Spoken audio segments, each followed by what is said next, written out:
All right, guys, welcome to another episode of Exposure Runs the Podcast. I'm your host, Mustafa, in our ever-growing effort to bring light to the women's game, high school and otherwise.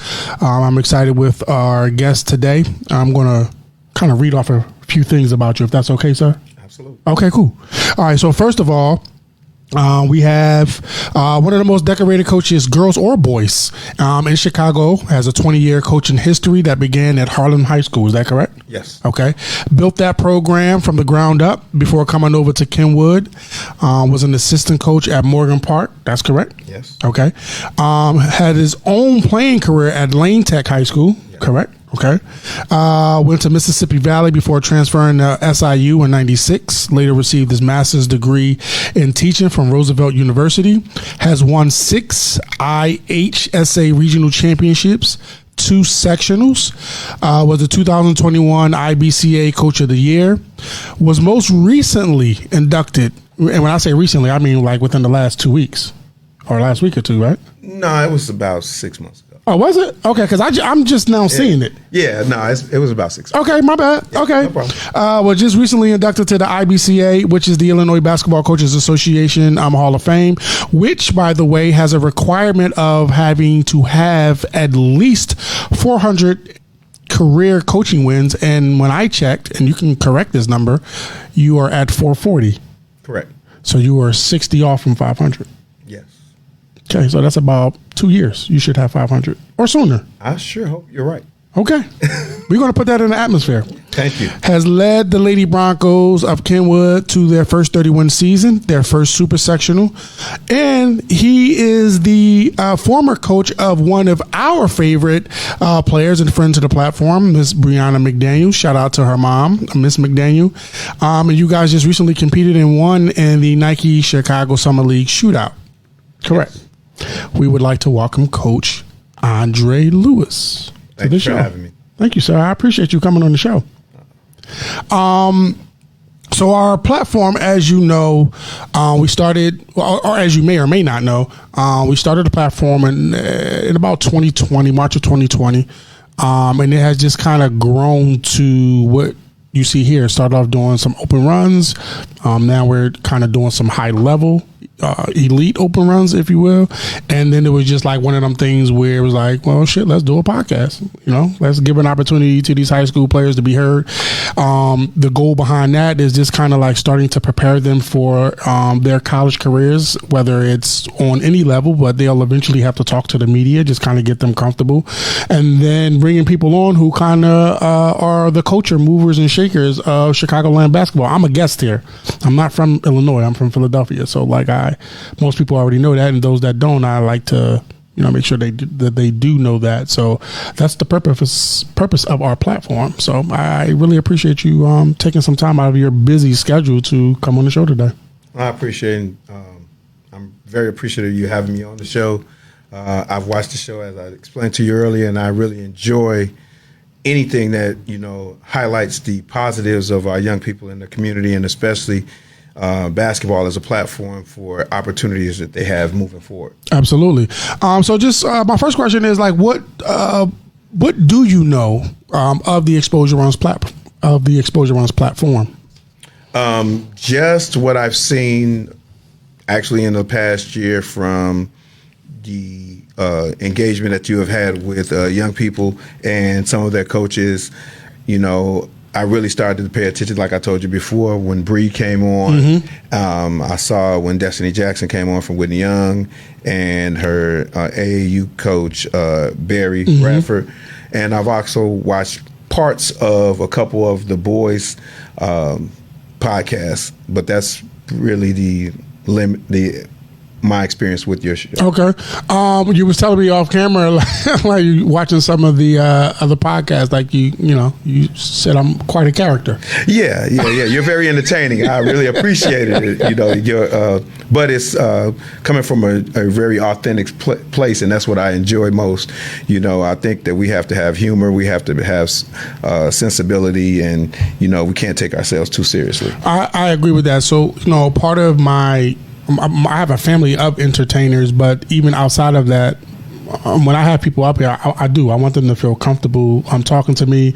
I'm very careful on what questions I want to ask, and then a lot of times, like you see here, I have questions already formulated, but a lot of times some of those questions either kind of spawn other questions or other topics. But more importantly, I mean, I just want people to like. I want to introduce my guests up here to people who may not know them, particularly like a lot of people who know me from back east, Philadelphia, Jersey, New York, whatever.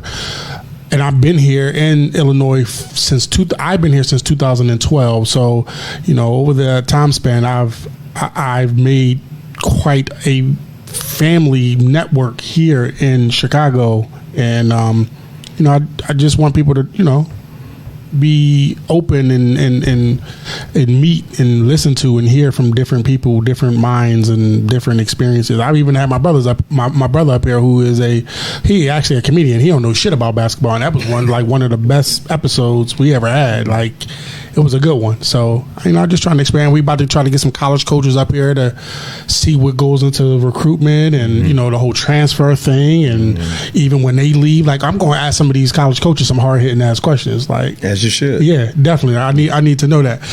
So my first question to you is, who's on your Chicago Mount Rushmore of coaching? Wow.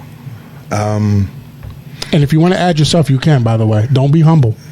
No, but I'd never look at it that way. If I had to say Chicago, are we talking high school?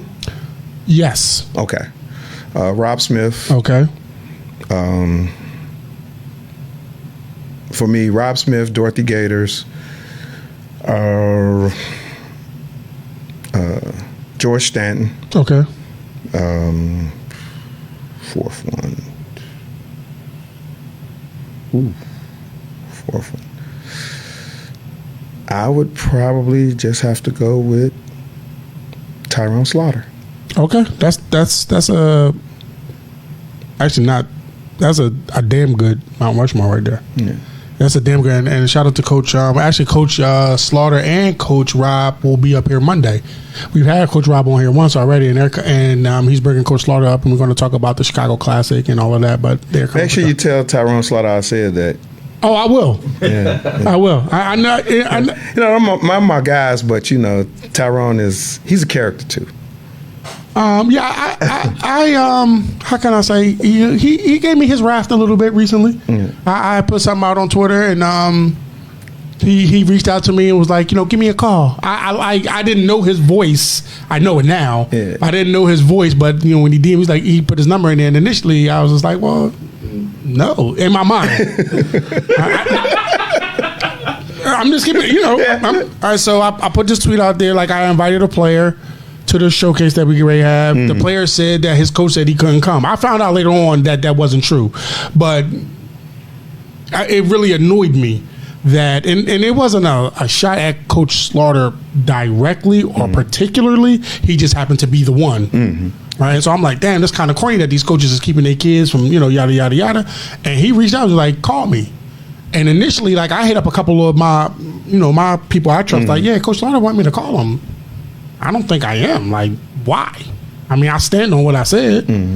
And I will never forget the next morning. So I let it ride that whole, because it came like in the evening or early afternoon of the day before. So I let it ride the whole day.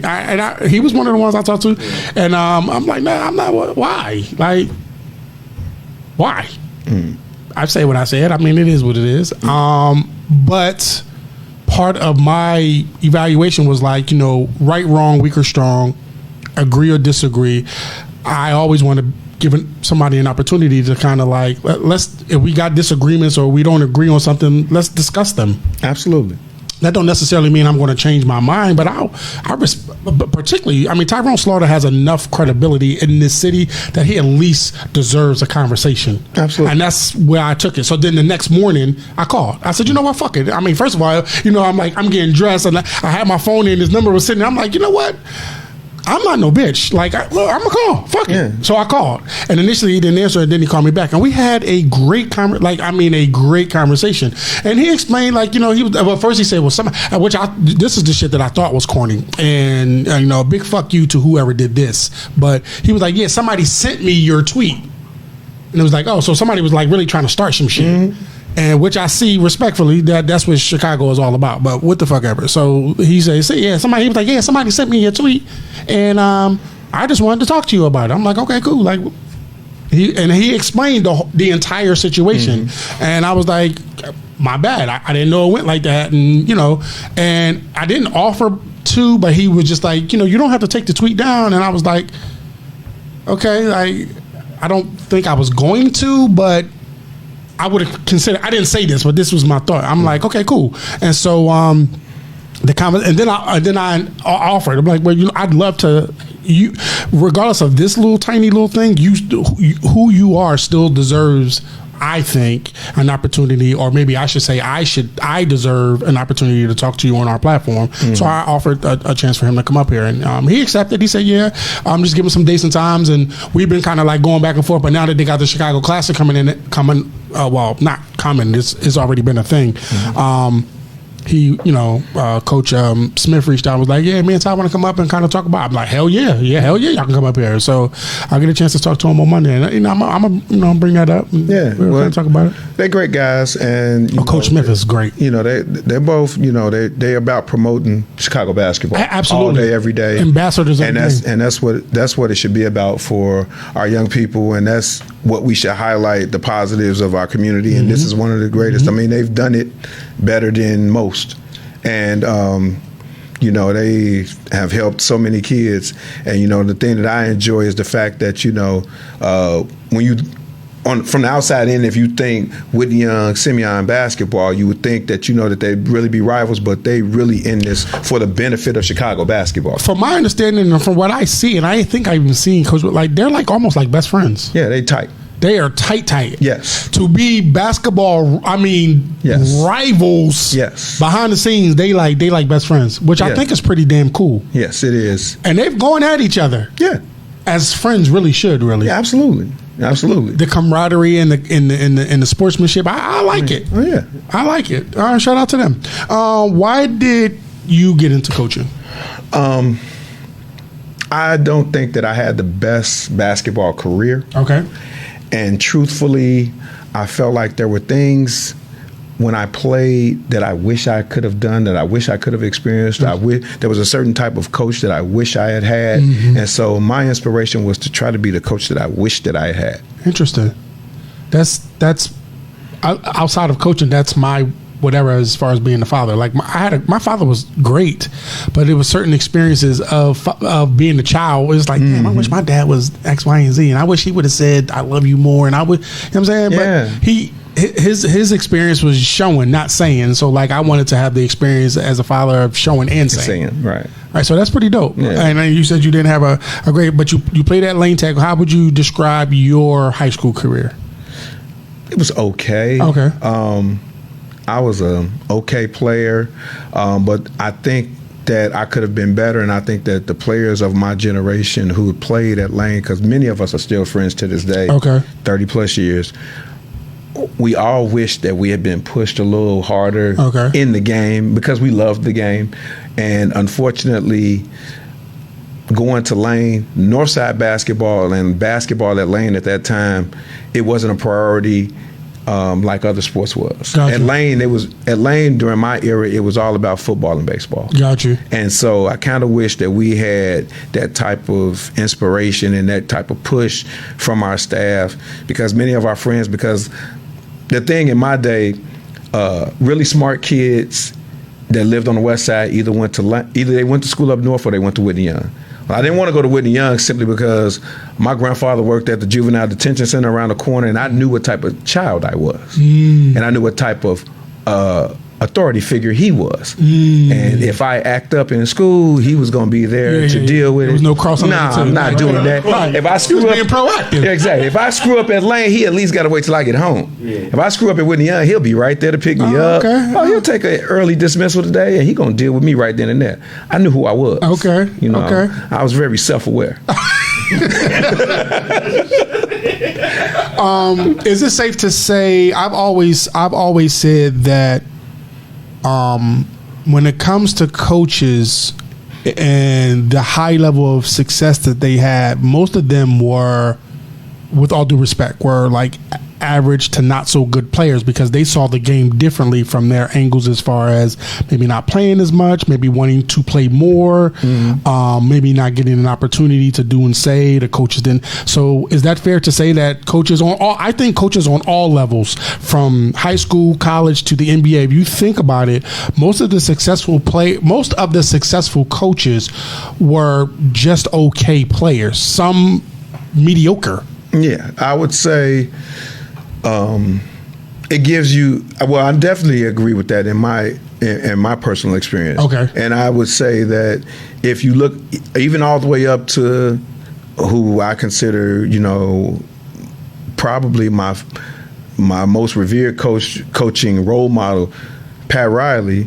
When you get to now he was an All-American in college, but when he got to the pros, he was a role player. He was a dirty worker. Yeah. And because it gave him a perspective, you see that perspective actually play out in everywhere that he's coached. Now, okay, so you brought up Pat Riley, right? Now, I know a little bit of history about the game. And yeah, Pat Riley was an All-American at Kentucky, right? All-white team.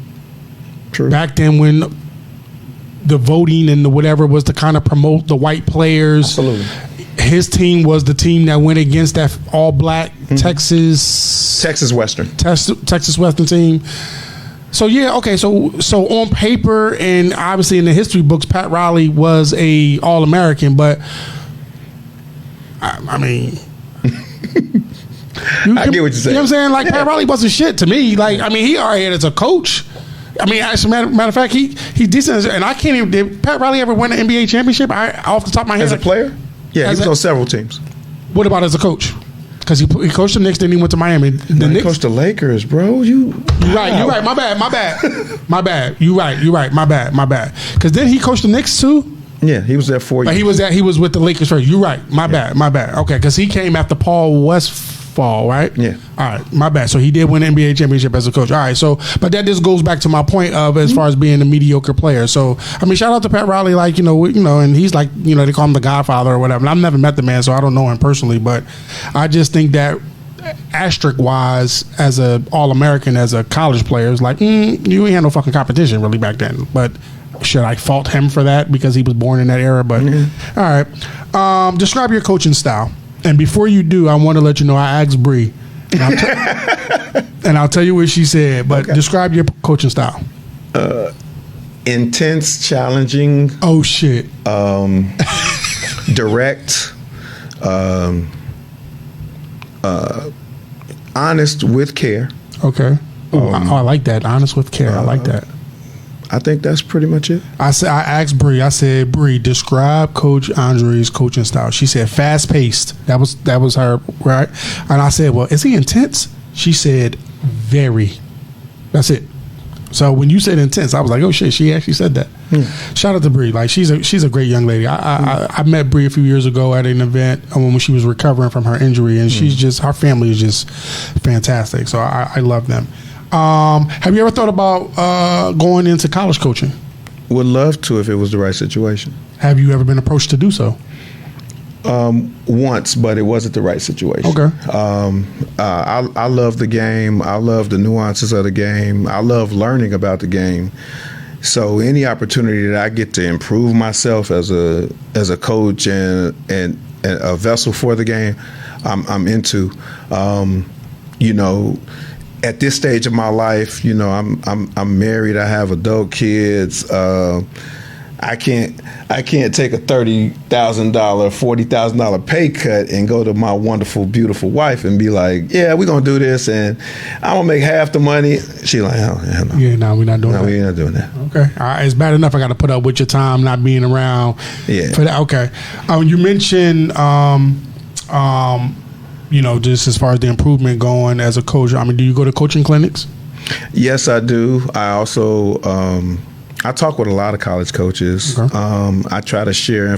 I try to receive information when I'm interested in things. I ask questions. I found that I've grown most by acknowledging that you don't know everything, and the more you are open to learning, the better you get. My assistant coach, Damon, he runs our offense. And I've gotten so much better as a coach since he's been on my staff that, I also coach AAU. When I coach AAU, it's amazing to me the stuff that we do at Kenwood when I try with new kids or different kids on a AAU level, the amount of success we had. And a lot of the offensive concepts came from him. So I'm always open to learning. I don't think that anybody should ever make it about themselves. You mentioned that. How difficult was you to make that change internally? To be more open-minded, and because you as coaches, as leaders, as alpha men, like you want to kind of always just do, and to kind of let people into your space to kind of like help you, navigate certain shit. How difficult was that? Well, for me, it's about trust, and because I've known my assistant coaches for a long time. I've known Adrian, who basically is in charge of developing our post players, Bree's dad. I've known him since Bree was in like 5th grade. Yeah, So we're like family. So the trust fact, as long as I can trust and I know that it's coming from a genuine place, it's easy to grow and accept and learn from. So I mean that's big to me. Are you receptive to your own, you said early on, honest with care? Are you receptive to somebody giving you the direct with care? Like they telling you? I'll give you a perfect example. Okay. 5 years ago, we were I was coaching one of my former players. Her name is Kimmy Barksdale. She was running my JV team. And we had some issues with management of time and her practice time, and this was in the city playoffs, and so she's trying to practice for city and I'm trying to practice for city, and there was a discrepancy and I cut her time, and she called me on the phone and went the hell off. Just cursed me out, this, that, and third. This is a kid that I coached. So I've known her since she was 13 years old, and she chewed my ass out, and I had to accept it. Because I knew that it was coming from a genuine place. Gotcha. And I knew it wasn't anything selfish. It was just about getting her team prepared. Right. And they actually wound up winning city that year. So, and so I've learned, when there's people that really got your back, and she's still she's still like a daughter to me now. And so, when it's people that are genuine, that have your best interest at heart, it's easy for me to take. Now, if it's somebody I question where they're coming from, if I question are they 10 toes in with me, then I'm probably not going to receive it as well. But if I know that you 10 toes in, you got my back, I know that we've been through some situations and you've been consistent, it's easy to take it. You mentioned opportunity. What type of opportunity would you say would be a good one, other than the salary? All right, because we know that. Yeah. What would be a good opportunity for you to take if a college opportunity come your way? Like, what are some factors that would go into that? Well, it would also depend on the level. If it was, say, for instance, an NAIA job, I would probably be looking for a head job.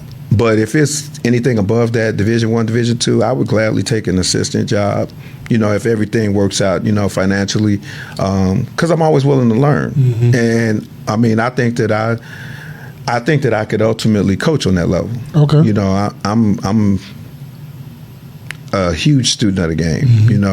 My kids sometimes get sick of all the references that I make to them about different aspects of the game. But I love the game, and I always want to grow and get better, and so that I can also help my players get better. So, I'd be open to growing and learning as much as possible. How much does your coaching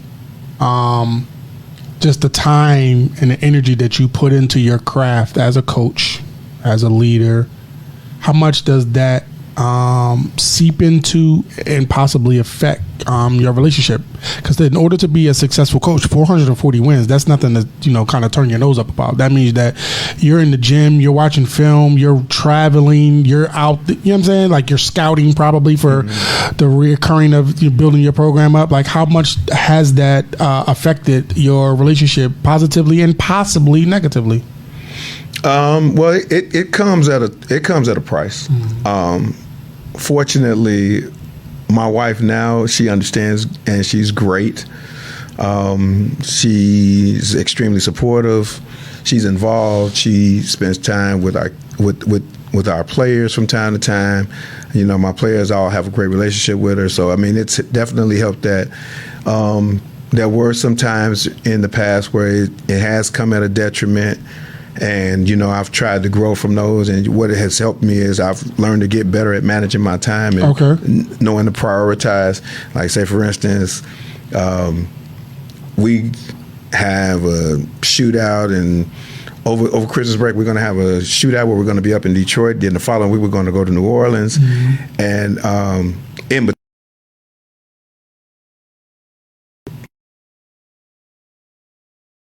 New Year's Eve. So my kids know every year they hear the same story. I say, look, when we coming back from Detroit, unless it's life or death, do not call, do not text. That is my wife's time. So it's all about her. It's just her. Whatever she wants to do, whatever makes her happy, it's all about that. And so, you also learn to prioritize different parts of the year.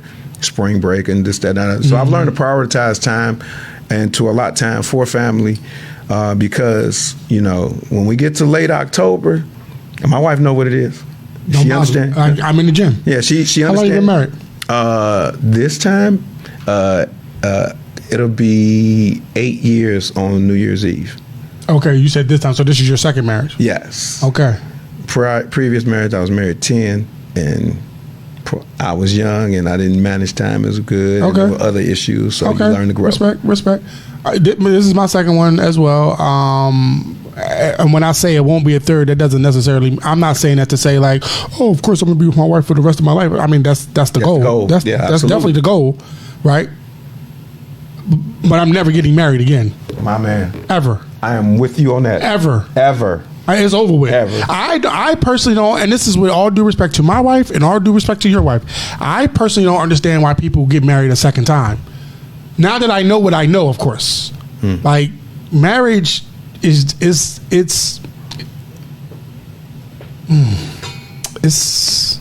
a lot. It's a lot, man. Yeah. It's a lot. I had a conversation yesterday, right? Someone reached out to me and wanted to do like a case study on me. Like they referred this therapist to me, and she's doing like this study on just the black fathers in sports. And there was some other stuff to that. And we got to talking yesterday. And I don't know why I'm sharing this story, but like we got to talking and I started crying. Just from kind of talking about the space that black men are not allowed to have as it relates to relationships and with women, and how we are shortchanged in a lot of how we feel and things that we deal with, and how we kind of internalize a lot of things. And, sometimes our wives aren't able to allow that space because they don't really know how, because men are put on this pedestal, whether we do it or society does it, where we have to have this coat of armor of like nothing is bothering us. And it's really difficult because you get to a point in your life where you don't trust the female species with your feelings and your thoughts because they are so like undermined or like not even understood. Like, it was deep, man. It was really deep. And I like had to apologize to the lady. Like, I don't know where, and plus I was dealing with some other shit that happened within the last 24 48 hours, but it was like a trigger. And like, bro, I'm sitting in my fucking car at work in the parking lot crying. Like, boo, I just, we on a Zoom. I just met this woman. I don't know. I can't even pronounce her name. It's like Otima or some shit. I was the fucker. I'm like, what the fuck is going on with me, bro? So like I brought that up. It's just like marriage is just like one of them things where like I'm just at a point in my life where whether it's marriage or I'm tired of making other people happy.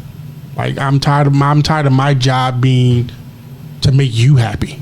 You know, I don't know if you ever seen this, but I saw a clip of Will Smith, and this was before all the Chris Rock shit and all that other stuff that happened.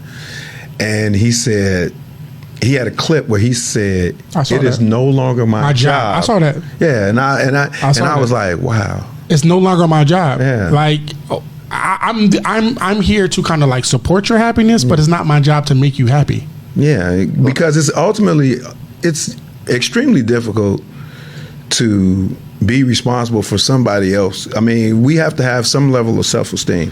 And I'm saying this as somebody who, you know, I'm going to share a joke with you in a second. Okay. But, you know, I love my wife dearly, but, you know,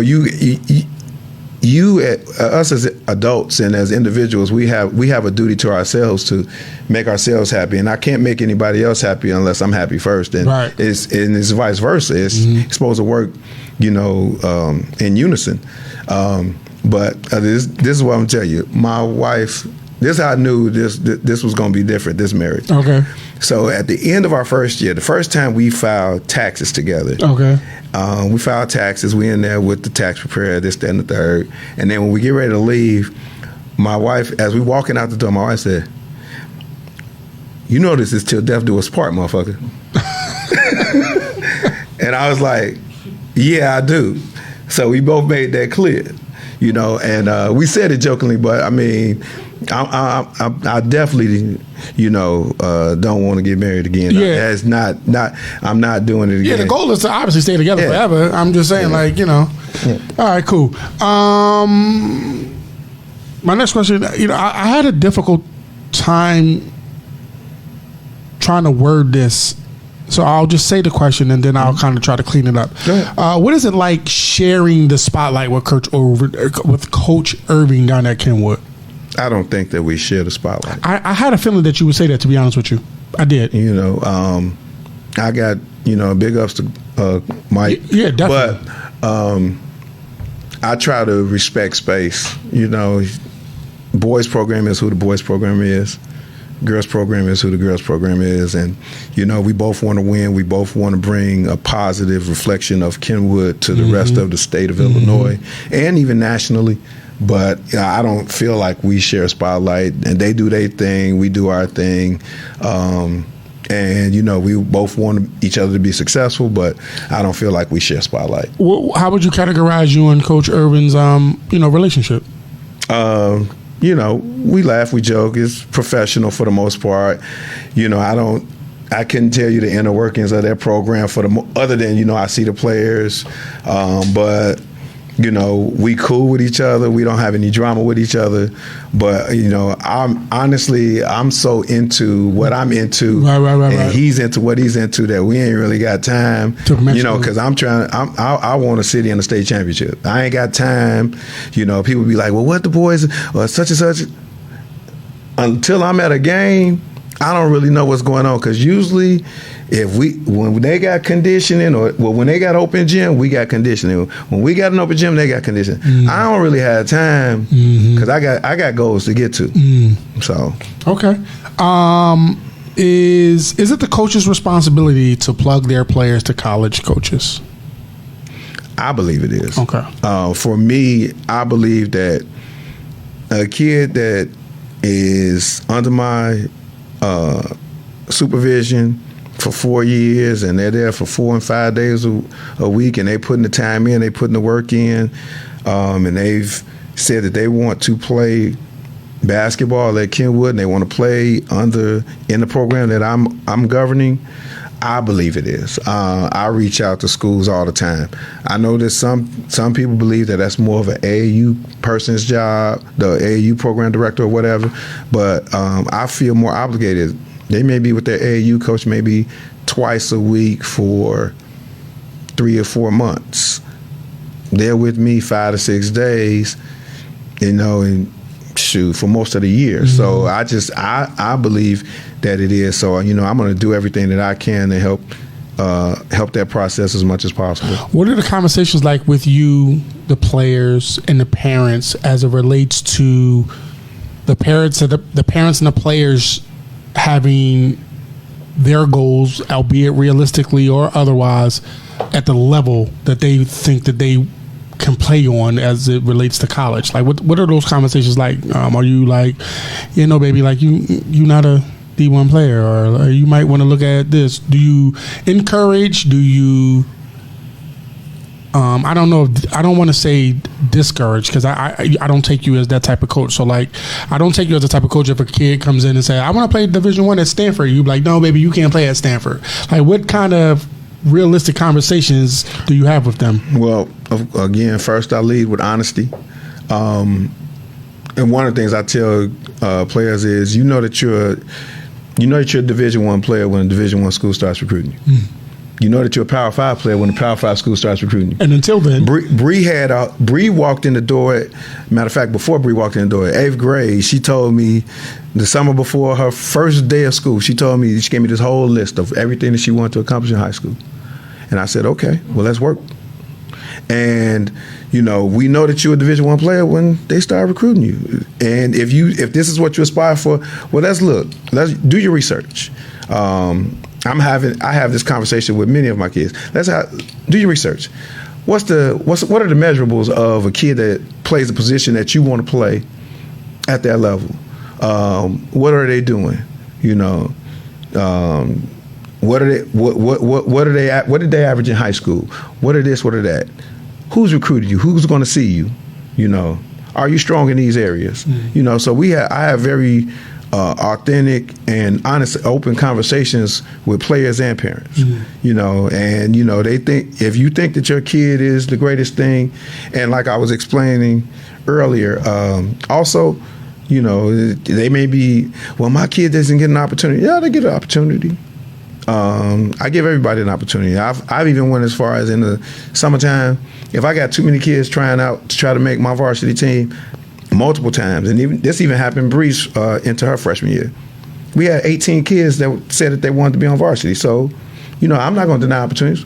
We carry two varsity teams during that summer, so that everybody gets an opportunity to be seen. Everybody gets an opportunity to play. So now, when I evaluate you at the end of the summer, and I give you that evaluation at the end of the summer, this is where you rank in the rotation, and these are the reasons why, and these are the things that you can work on. And I'm not cutting you, but I'm letting you know where you are, so that if you want to be on this team, these are the things that you need to improve so that you can be in the top 14, top 13, whatever. And so, I just believe in having authentic conversations, and sometimes they don't go well. Sometimes they do and they grow. Sometimes they don't go well. I've had parents want to send information to OSA because, well, he said such and such and such and such about. Yeah, it's in the evaluation, because I also send the evaluation not only to the player, I send it to the parent, I send it to my AD. So I'm very transparent. So when I say preach honesty, I do preach honesty. What part do you specifically What part do you specifically take in recruitment when it comes to your players? It depends on the family. However involved they want me to be involved, okay, I'll be involved. I've had some players where, that parent might be a former Division I player, or I've had a player that her dad was a AAU program director. So he's very comfortable with speaking on her behalf. And by all means, then you got it. You tell me you got it, or you got it. I've also had players where if they, regardless of the background, they want me intricately involved. And so it's all about each parent and their comfortability and what they believe is in the best interest of that child and their family. I don't try to overstep my bounds. I just want to present opportunities. How much should parents get involved with? I think parents should be very involved in the non-basketball aspects of the recruitment. Making sure it's the right school, making sure that the environment is going to be one that they believe is safe for their child, making sure that the relationship between that child and that coach can be one of, hopefully one of care, one of helping that child reach their goals and things of that nature. The basketball is going to be, and I think that a lot of times parents want to get mad at the college coach about the basketball when they have to understand the business aspect of the basketball. And so I tell them all the time that, basketball is a business, especially at the collegiate side. Especially. You have to understand, if that coach doesn't win, that coach will be replaced. And that coach has to go explain to his or her family, why they have to be uprooted, why they have to leave their friends and family, why they got to relocate, and why their spouse has to get a new job. And so you have to understand that that's a business. And I tell players all the time, I say, understand that this is the last phase. And I also tell all the time that when your parents drop you off, your parents are no longer your parents. Yeah. Your coaches are your parents. They're going to feed, clothe, shelter, everything. So you have an obligation to them as well. So you need to know that and understand that. Yeah. Before I ask my next question, that last part, you kind of spoke on dropping Xavier off. He's now at Indiana Tech out in Fort Wayne. Great. So far, things was going great. He's recovering from literally the same injury that Bree had. Mm-hmm. So he's trying to get back to himself. Great relationship with his coaches, Coach Albert, and the assistant Coach Arbery.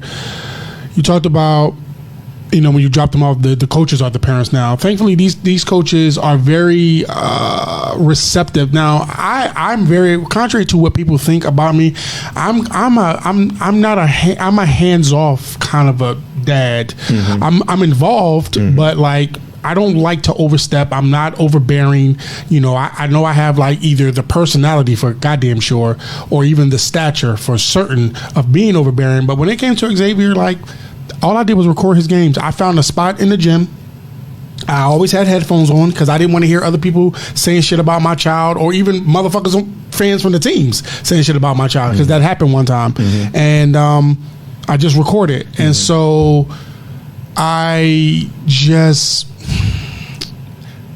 thought I was going to have a difficult time letting go, but Xavier will be 19 actually on Wednesday. His birthday is on Wednesday. Mm-hmm. And I'm finding it very refreshing that it's not as hard as I thought it would be. And what I'm also noticing that Xavier is doing, which I really love, is he kind of calls me every now and then just to kind of check in and run shit by me that, hey, because they pulled him into the office about racial and then some other stuff that was going on. Mm-hmm. He took a few days, but I'm noticing that he's trying to become his own man as far as his thought processes, how he thinks things. She's like, hey, I just want to run this by you. I'm thinking this. What do you think about that? And it's nah, okay, that's what you want to do. I support it. Or instead of doing this, won't you just adjust it just a little bit? See, what do you think about that? But if you don't want to do that, you know what I'm saying? So I thought it was going to be harder than it was, but it's actually been pretty easy for me. So, it's been great, man. I'm just loving his development into manhood. Has just been really being this type of person. I really got to give me and my wife a lot of credit. I think we did a really good job with that boy. He don't get it twisted. He's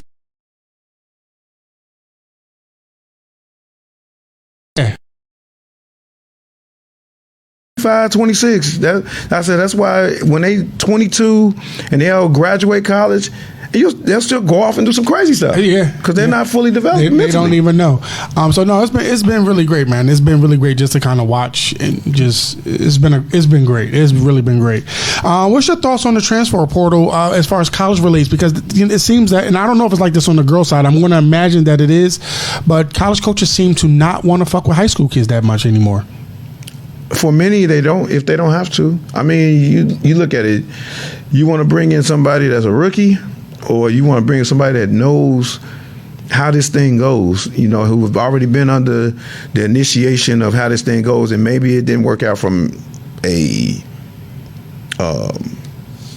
position standpoint or availability standpoint, but they got the experience. They already know what's the expectations on a basic level at least. And so for many, they don't. I think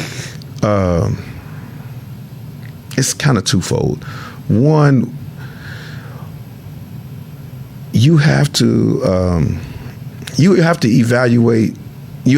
I think college coaches, and this is even on high school coaches, because I joke with high school coaches we joke about transfer portal for high school. Yeah. But I think we have, as coaches, we have to be great at evaluating talent, and I think for a lot of us, we that's a struggle, or they don't know how to evaluate what's in their best interest. The player or them? The coach? The players. Okay. They don't, talent evaluation is, the main thing. You got to be able to do it and do it well. And so I think a lot of coaches struggle at it. And so, you grab talent, or you grab somebody that they were ranked or this or that or the third, but they might not be a good fit for the program, be it by style of play, be it by they want a certain number of shots, or they might just, the people that's around them. Or just a chemistry dynamic. They want it to be all about them. So you have to evaluate for what's in the best interest, and I think a lot of people struggle at that.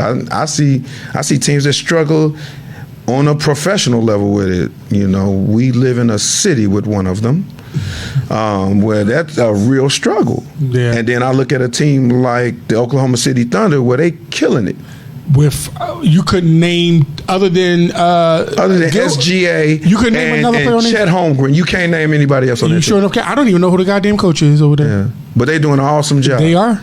And if you told me 5 years ago that SGA would be first team All NBA, that's that's understandable. I mean, you spoke to that. Like, how does Coach Lewis of Kenwood? How do you kind of fit all those pieces in when you kind of you are coaching a pretty high level program. And well, one of the things I think this is what I've learned from watching the Miami Heat culture, and you gotta be beholden to a certain style of, and I'm not talking about on the court, but I'm also talking about off the court. Yeah. Of what you want. See, at Kenwood, and girls, we're gonna be selfless. Now, Bree could have went many of places and probably averaged 30 a game for 2 or 3 years on a high school level. She never averaged 20 at Kenwood, because it was more so about winning, and it was about preparing them for college. So you got to be selfless. It's gonna be hard. It's going to be fast. It's going to be aggressive. It's going to be disciplined. And that's how we're going to do things. And nobody's bigger than the program, not me and not you as a player. Program is bigger than us. How do you deal with parents, though, that have that type of energy? Well, then they're probably going to struggle if that's the parents' ideology. But we've had a lot of talented kids, and the kids that every kid has struggled. Like, me and Bree, we joke about it because we like family. But she said, she's told every class after her. She said, "Oh, at some point during your freshman year, you gonna think about quitting. You gonna think about quitting or getting out of here." She said, "I did, and I've known them since 5th grade. Because I'm gonna push and I'm gonna prod and I'm gonna challenge you to be your best self." And I think that's our job.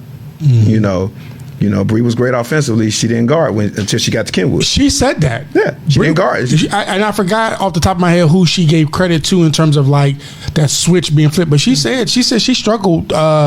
She struggled. And when I say struggle, meaning like it was her own struggle. Like she just kind of just didn't want to do it. Yeah. From a defensive standpoint, but now she like defense is like her thing. Yeah, and I told and we still talk all the time. And I said, "Oh, you figured out that defense was gonna get you on the floor." Yeah.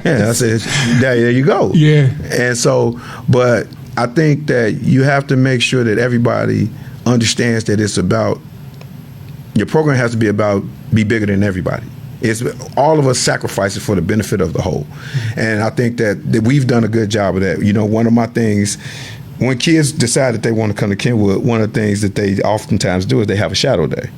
Well, my players, what I've learned is what they do is they find that shadow kid at some point during the day and they tell them flat out. Like the last 2 groups, one of my kids, she says, I tell them specifically, if you don't want to work hard, don't come here.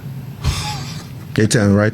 If you want it to be about you, don't come here. Because it's about us and it's about winning. And if you're going to help us do that, by all means, we want you here. But if you don't want to work hard, if you want it to be about you, if you think it's all about you, don't come here because it ain't going to be about you. And he going to let you know that, and we going to let you know that. You know, and so we've developed a culture where that's the expectation. And the kids, they prefer, they like it. Okay. What's more important, winning city or winning state? Winning state. I won't say a lot of coaches. I just recognize that city championship holds a lot of weight. It does with the peers. It does, and I want it. Okay, I definitely do. Okay, transparency wise. But okay. that state title, that's a whole nother. That's a whole different thing. I know that's right. Especially 4A. Oh yeah, 4A. I told people, so the year that we were on COVID, 2021, we went undefeated and we finished the year ranked number 1 in the state by rankings. But we didn't get a chance to have a state tournament. And I had told people that if we had a state tournament, because back then we were still ranked, we were still class 3A. Okay. And I told people back then, even if we had won 3A, I was going to request the following year to move up to 4A. I want the big school title. You know, we aspire to be the best. Well, you know, we want to be on the big stage. We like it that way. You know, I think that's the one thing. I'm not as vocal about it as Mike, but that's the one thing we share. We like the big stage. I don't want to be on the small stage, you know, and we're not an afterthought. We're the show. Talk that talk, bro. He said, we ain't an afterthought. We the show. Y'all.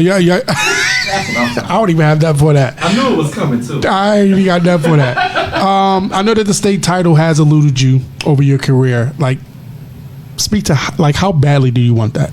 Extremely. I'm still thinking about the game last year where we lost by 1. Was it 1? Yeah, 46-47? Yep, to Bennett. Yeah. Yeah. And it's a great team, great coach. What do you think? Why did y'all lose? We waited too late to compete, number 1. Was they better? Huh? Was Bennett better? No. Okay. Go ahead. I'm sorry. I didn't mean to cut you off. They executed better.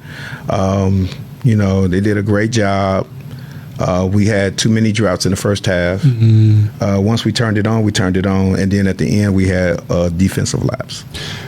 Do you think that the team, that was your best opportunity to win this past year? Since I've been at Kenwood? Yeah. It was, but I think this team will be better. The one that you got coming? Yes. Will you consider your coaching career unsuccessful if you're unable to win the title, state title?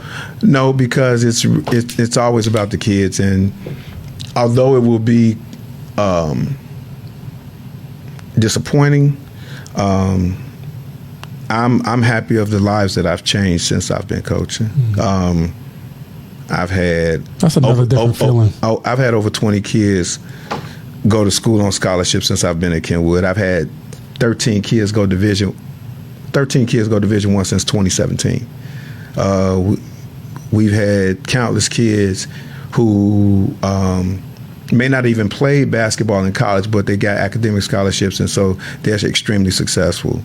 You know, and they come back and they help, and they put other players on. So the relationships that I've developed, the program that we've built, the love that those kids have for their experience, the opportunity to take a team to New York, St. Louis, Arizona, New Orleans that we've had over the last 5, 6, 7 years has been outstanding. And that's the thing. The two things that I guarantee every kid if they're playing at Kenwood is that one, that I don't lie to you, and two, you're gonna have a unique high school experience. Yeah, because y'all gonna play on the show. We're gonna play somewhere that you know, like my kids. Bree sophomore year, we was in New York. We played at Monsignor Scanlon, and you know she put on a big show. I remember it was a front row of coaches there, and one of the coaches she's now at Texas, but she was at Mississippi State at the time. And when I walked in, she was like, "Dre, can Bree play at Mississippi State?" I said, "Well, you'll get a chance to see over the next hour, and you tell me afterwards." When the game was over, she was like, "I'm gonna go back and I'm gonna tell Coach we need the offer." That's what I'm talking about, and that's what it's about. Yeah. What are your expectations heading into the new season? Is the state title a bust? Yes. I'm not surprised by that answer since I'm sitting here talking to you. Yeah, I mean, and don't get me wrong, there are a lot of other great teams in the state. I think Nazareth is really good. I think Bolingbrook is going to be really good. We get to see Bolingbrook on December 3rd. And there are several other schools. Loyola's very good. But for us, that's our expectation. That's our goal. And I think we have enough talent to do it. We have to be selfless. We have to be smart. We have to be disciplined. And I think we can. Bearing injury, what's your rotation? 8, 10? 9. How difficult is it to coach high-level, high-ranking players? Very, because you have to sell them on we before me. And, and when you are so used to being successful, being me first, it's sometimes difficult. To deprogram that? Yeah, and so you have to make them see the greater good of sharing. And so, but I think that, once they get to see it, they sometimes can understand how less is more. I mean, it's the same way Phil had to convince Mike, you can get 40, but how much are we going to win? If we want to win, if you really want to win, then, get 30. Play a little D. Right. And when 3 people are on, you kick the ball to Steve Kerr. Right. And you knock down the shot. We're going to win. Right, so that's that's the idea. How much does the parents of those high level players make it difficult to coach? I've had varied experiences. So, coaching Bree was easy. Her parents, saw the greater good. And for most of my high-level kids,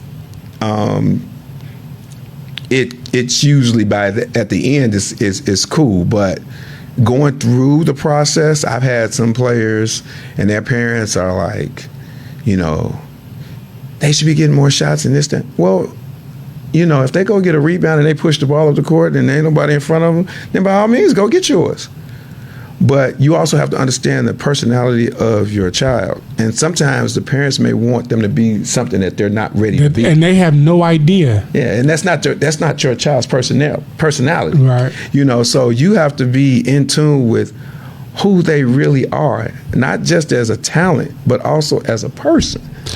Do you find that example? The question that I had kind of talks about that. It's does the skill level of the player dictate a parent's unwanted involvement? Meaning, do you find that the player who is just okay, and they're comfortable with being okay, that their parent is the ones that's being the most dickheadish? Like my child should be getting more shots and. Yeah, sometimes that's the case. That is the case, right? I had do you understand what I'm saying? Yes, I know exactly what you're saying. All too well. This is my 8th player. Like he's the 8th. She's the 8th player for a reason. I've had some who were the 13th in the rotation, 14th in the rotation, and I had a parent one time. No, I've had this happen actually a couple times. A parent come to me and say to me, "Well, they show up every day for workouts or practice, and they got great grades." We at Kenwood Academy. You gotta have a great grade. And I check grades, and this goes back years. Like, next time you see Bree, ask her, what happened when you was in high school on Mondays? Every Monday they get a message, RTG, run those grades. I'm checking. So, because I'm a teacher.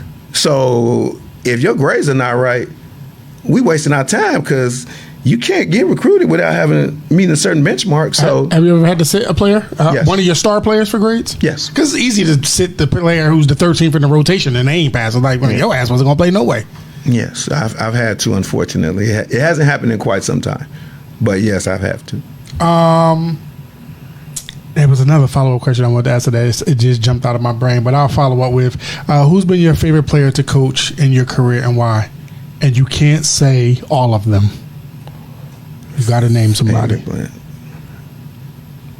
Okay. Well, I can only name one? No. Okay. No. I've had several.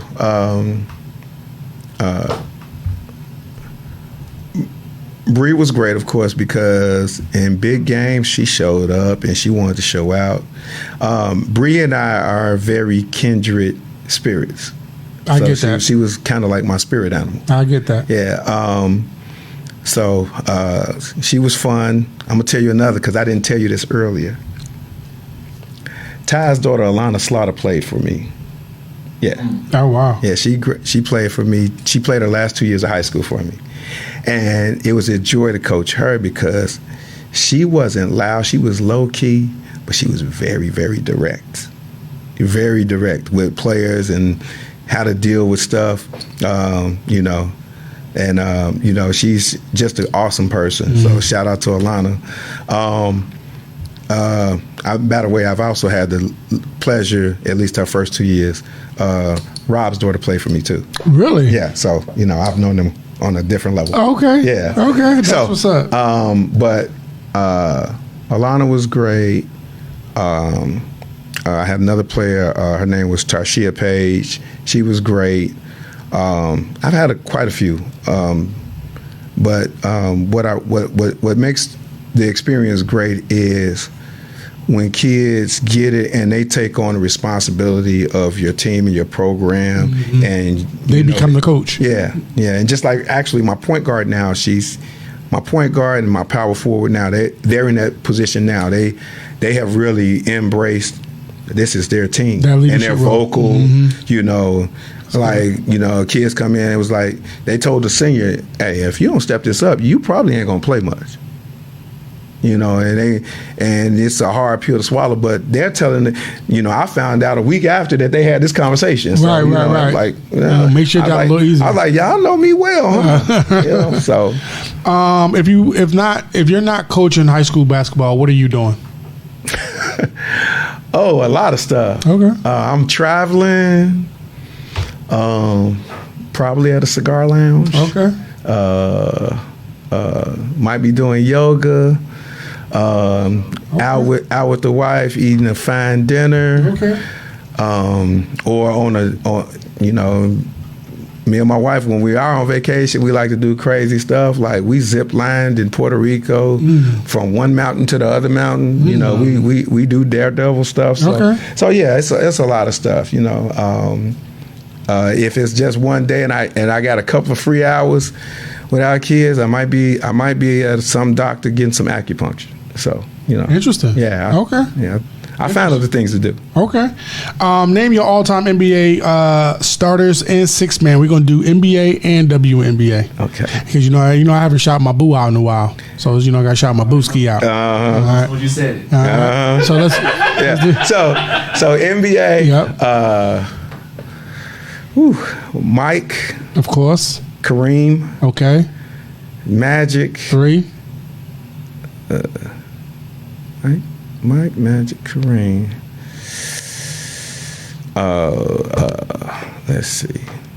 2. Small forward. My favorite. This is your list. My list. Okay. So, I would say Kobe. Okay. That's 4. Of my favorites, I would probably say Durant. Okay, that's 5. Who your six man? He's only six man because I got Magic on the team with Steph. Steph. Okay. All right. Go with your WNBA. Well, I got to make for WNBA. I need an asterisk Okay. because the greatest female basketball player of all time never played in the WNBA. And who is? Cheryl Miller. Okay. Greatest ever. Okay. Greatest I've ever seen do it. She was Yobuski and Breanna Stewart all rolled up in one. All right. I mean, we ain't gonna be dissing my booski now. I'm just letting you know. I mean, but my booski is my booski, not because of ball. I got you. Okay, she's still my booski. I'm not gonna let him talk about you like that, baby. Oh, wait. No, I just remember who your Booski is. Who's my Booski? You talking about the Australian? Absolutely. I ain't mad at you, though. That's my baby. I mean, she easy on the eyes, bro. Liz, She easy on the eyes. That's right. my baby there, boy. She only make my team because she's my Booski. I got you. But I would say Cheryl Miller. Okay. Oh, wow. Cheryl Miller, point guard. I'm going to leave the point guard alone. Cheryl Miller, her college teammate, what's her name? Cynthia Cooper. Okay. Her teammate, Swoops. Swoops. That's 3. Oh, my God. Who else?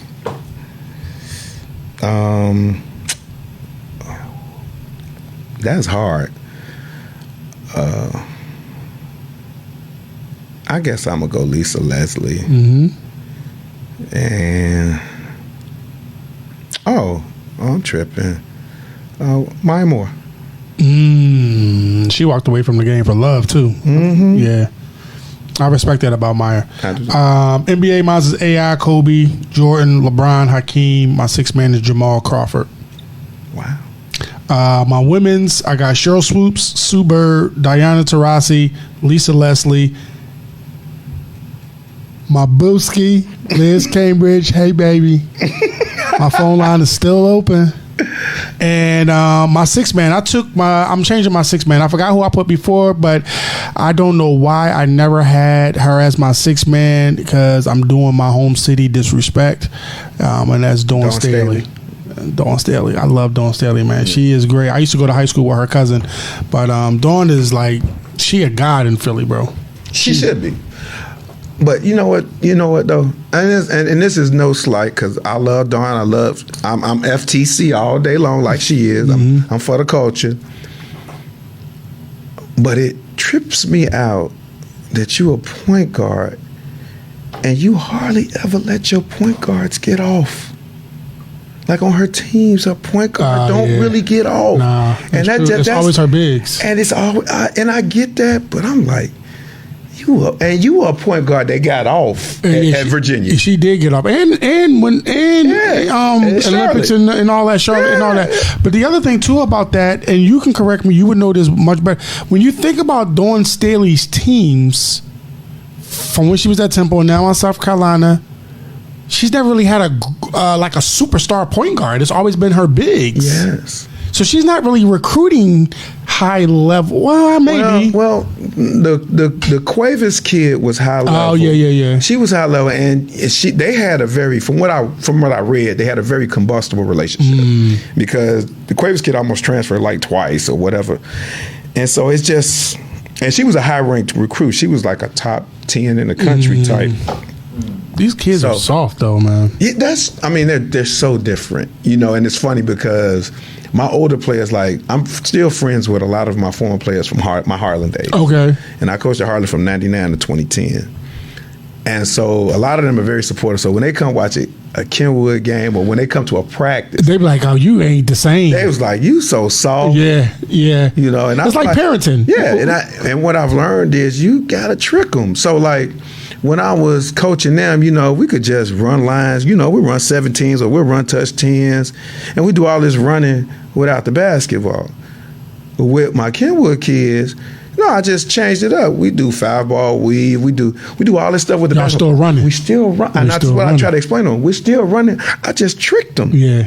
I'm still getting the cardio in. I just had to trick them. I can't do the same thing the same way. When I started coaching, when I was coaching a little bit, I used to work for an alternative school, and I started the program there. Mm-hmm. I remember our first practice, we running, there's no ball, and like halfway through the run, like 4 or 5 of the guys stopped. I'm like, "Well, what y'all doing?" It's like, "Well, where the ball at?" It's like, "We don't need no motherfucking ball. What y'all need a ball for? Y'all don't even know how to run." And so, like, you're right. Like, their minds is predicated on like that ball. Mm-hmm. It's weird. I'm Muslim, and in this land, we believe that our children pick us as parents. I heard that you said you had children. Hearing that, what does it mean knowing that your children picked you to be their father? And talk about what they and your family mean to you And you picked your mother and father as well.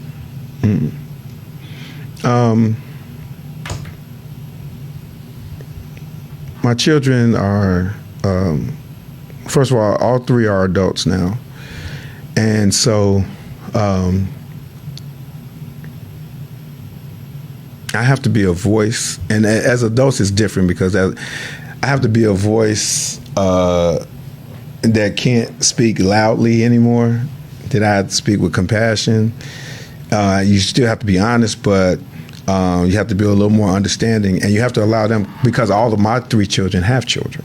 Oh, you don't read that? Yeah. Okay. So now it's like you want to watch them, and you don't want to step on their toes, and you have to allow them to also continue to make mistakes. They're going to make some mistakes, and you have to allow them to continue, because ultimately those mistakes will help them be better.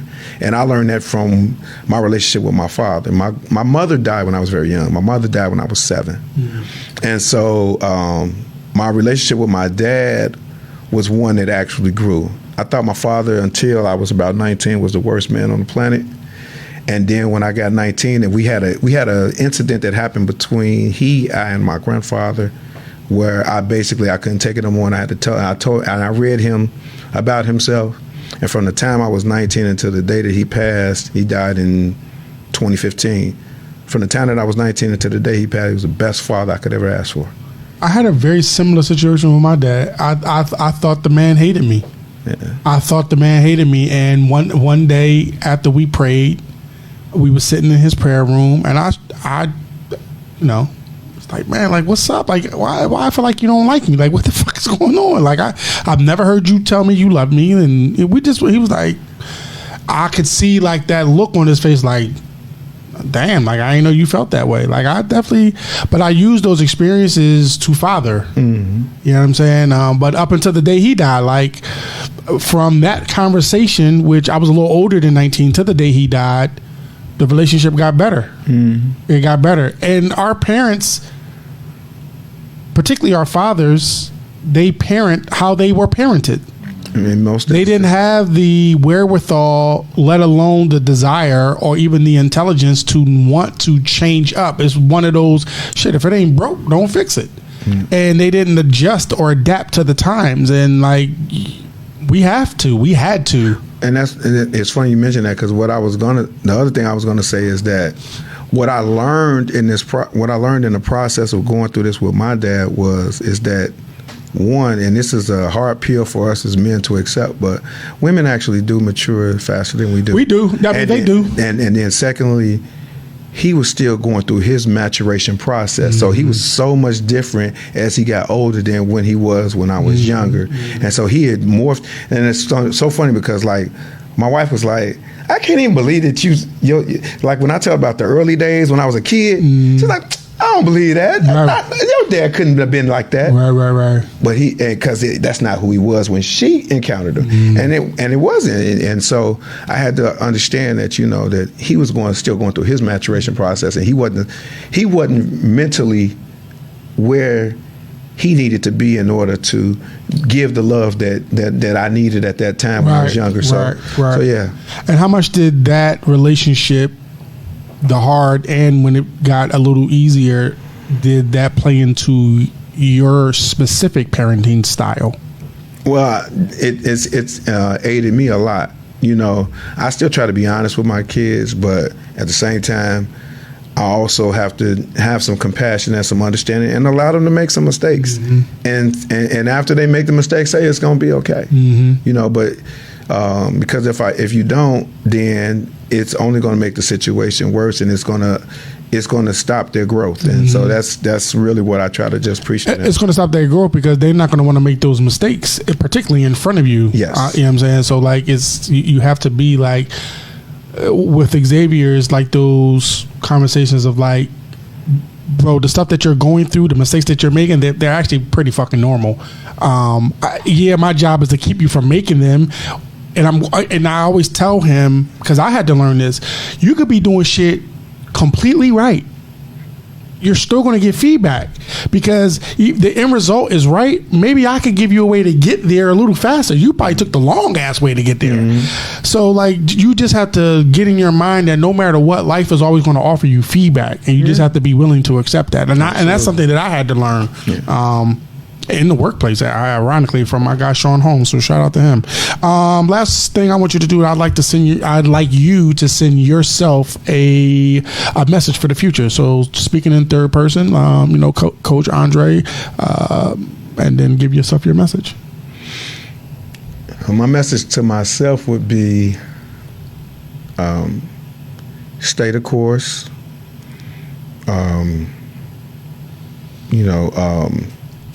Continue to strive to be great, and don't allow missteps to cripple you. Sometimes, and we all go through it. You misstep and you make that mountain a molehill, and sometimes it's hard to let stuff go. And that's like I said, I'm still thinking about that. I'm still thinking about that loss in the super sectional last year, and I have to learn to let it go. And one of the things that I've tried to tell the players, especially the ones that actually really played in that game a lot, that's on me.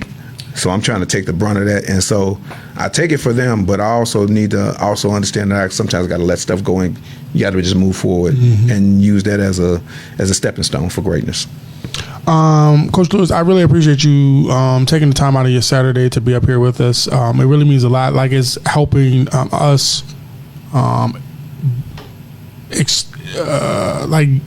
be seen in another light. We want to give shine to the female ballers, yourself, and obviously Barry, and some of these other high school female coaches, AAU programs, college coaches.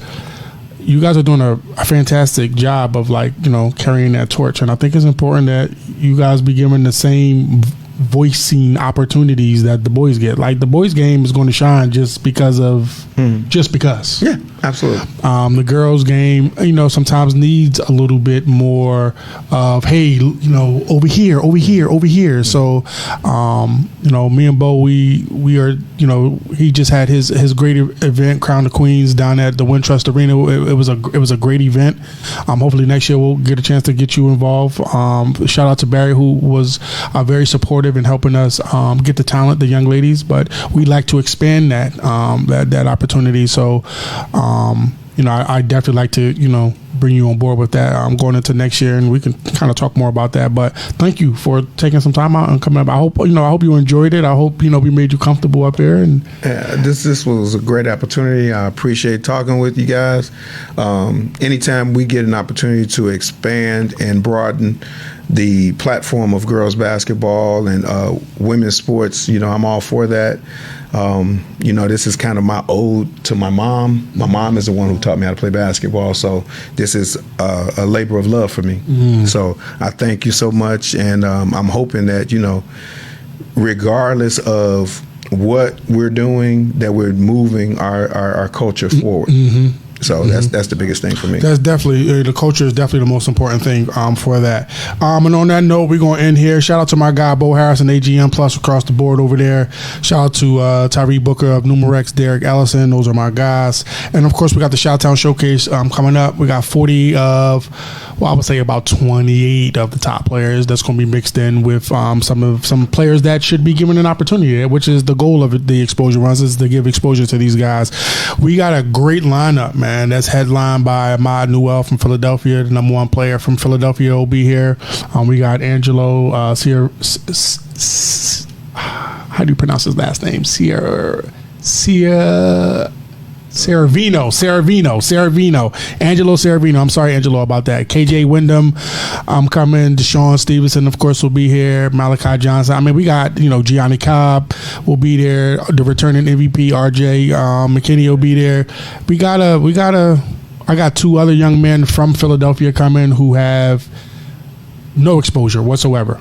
And I'm hoping that, one is a freshman and one is a sophomore. And I'm hoping this will be one of those things that'll kind of give them some eye opening. Like, you say y'all want to do this shit? Y'all want to be basketball players? This is what it's going to take. This is who y'all going to be playing against. Right. So shout out to Carter Freeman and Solomon Ford. They'll be here as well. So I'm looking forward to this event, man, and it's going to be real big. So if you are available, I'd love to have you down as a guest. Definitely a slide through. Yeah, definitely. I'll make sure you have that information. Bring some of the girls down so they can see. That gym is amazing. I don't know if you've been up there yet, but it's going to be at the 167 rooftop gym. Oh yeah, we've been there quite a few. You know. Oh, okay, my bad. The Jordan people, they like us in nice places. Yeah, I see. Yeah, I see. Yeah. Speaking of which, I'm gonna have a conversation off air about that sweatsuit. I like that thing. I'm extra large. We're gonna talk about that. And on that note, we're gonna go. We'll see you guys on the next.